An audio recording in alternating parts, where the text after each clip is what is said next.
Thank you for conferring upon me the Honorary Doctorate degree at the 2017 commencement ceremony.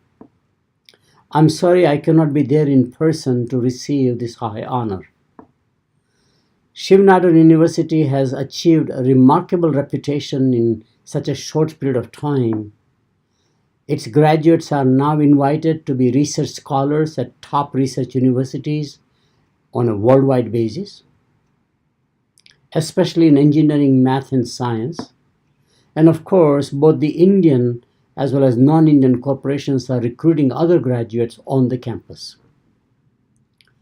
This award and recognition means a lot more to me than you might have imagined. I come from a merchant community from Gujarat, where education is not as important as owning a shop and running your own business. I'm also a refugee from Burma.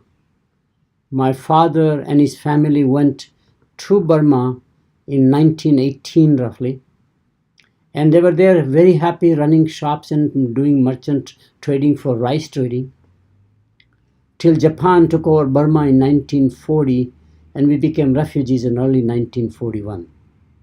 We came back to India, back to the native place, struggled very hard because there was a shortage of anything. There was no milk, no kerosene. Of course, there was no electricity in those days.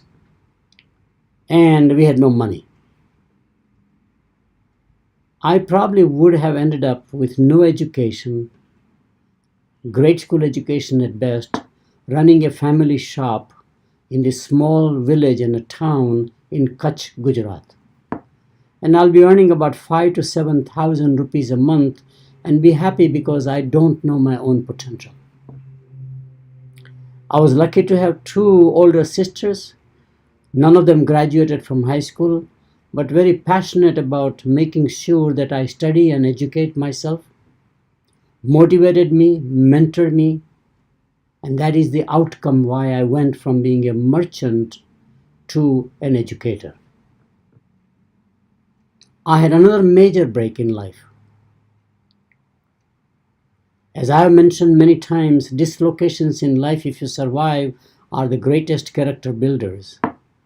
In order to survive and struggle, we settled ultimately in Chennai, Madras, as we used to call them, and I had to learn English, which provided me greater mobility outside of India.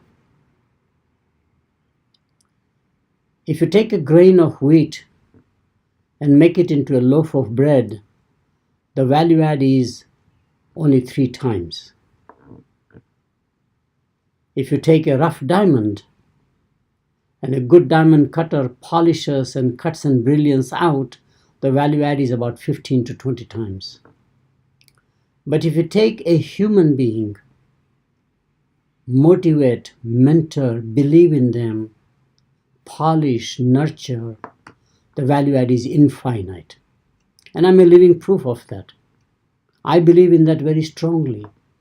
And probably the strength of India is its human capital, even though it is very well blessed by nature with agricultural resources and industrial resources.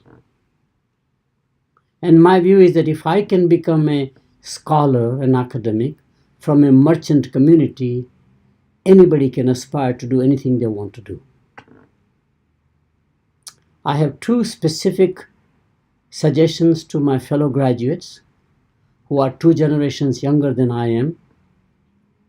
The first is that please, in the joy of celebrating the graduation,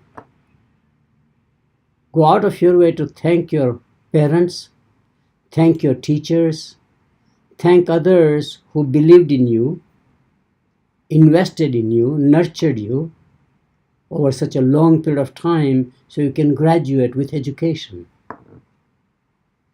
Having that sense of gratitude is very important because we are blessed.